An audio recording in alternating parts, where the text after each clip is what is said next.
स्कूलों में बच्चों की सुरक्षा को लेकर एक नया और सख्त आदेश सामने आया है। अब सरकारी और निजी स्कूलों के शिक्षक न सिर्फ आवारा कुत्तों और मवेशियों को स्कूल परिसर में आने से रोकेंगे, बल्कि सांप, बिच्छू और अन्य जहरीले जीव जंतुओं को भी वहां पर आने से रोकेंगे और निगरानी करेंगे। डीपीआई के आदेश के बाद जिला शिक्षा अधिकारी ने सभी स्कूलों को यह निर्देश अनिवार्य रूप से लागू करने को कहा है।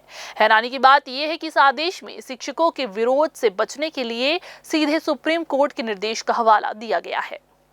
दरअसल 20 नवंबर को डीपीआई ने आवारा कुत्तों को स्कूल में प्रवेश से रोकने और उनकी जानकारी निगम या जनपद पंचायत को देने का आदेश जारी किया था। महज 18 दिन बाद फिर से नया आदेश और जोड़ दिया गया। अब शिक्षकों को सांप, बिच्छू समेत सभी विषैले जीव जंतुओं को भी स्कूल परिसर में घूमने नहीं देना है। इससे शिक्षकों में असमंजस है, लेकिन कोर्ट के हवाले के कारण खुलकर विरोध करने की हिम्मत कोई नहीं जुटा पा रहा है। बच्चों की सुरक्षा को लेकर कई जिम्मेदारियां पहले से ही शिक्षकों के सर पर है। अगर बच्चे स्कूल से निकलकर नदी, तालाब की ओर जाते हैं और कोई हादसा होता है तो पूरी जिम्मेदारी शिक्षक, प्राचार्य और प्रधान पाठक की होगी। अगर स्कूल भवन जर्जर है और कोई बच्चा घायल होता है, इसके लिए भी शिक्षक ही उत्तरदायी होगा। मध्याह्न भोजन खराब मिला, जिम्मेदार शिक्षक। बच्चों के आधार कार्ड, जाति प्रमाण पत्र, एसआईआर, स्मार्ट कार्ड बनवाने की भी जिम्मेदारी शिक्षकों की ही होगी।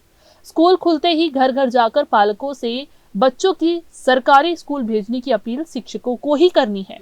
अब इन सबके बीच सांप, बिच्छू पकड़ने जैसी अतिरिक्त जिम्मेदारी जोड़ देने से शिक्षक वर्ग में नाराजगी गहराती जा रही है।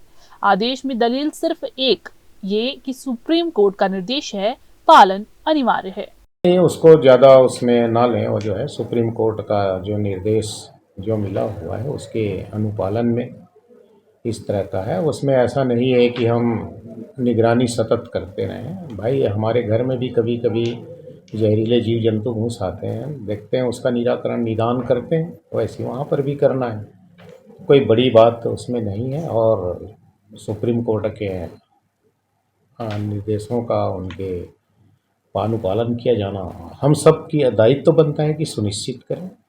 अब सवाल यही है कि क्या बच्चों की सुरक्षा के नाम पर शिक्षकों पर लगातार बढ़ती जिम्मेदारियां वाकई सही दिशा है, या फिर ये शिक्षकों को बोझ तले दबाने वाला निर्णय है। स्कूलों और शिक्षकों की प्रतिक्रिया आने वाले दिनों में इस मुद्दे को और भी ज्यादा गर्म कर सकती है। कैमरामैन गोलू कश्यप के साथ भारतेंदु कौशिक की रिपोर्ट।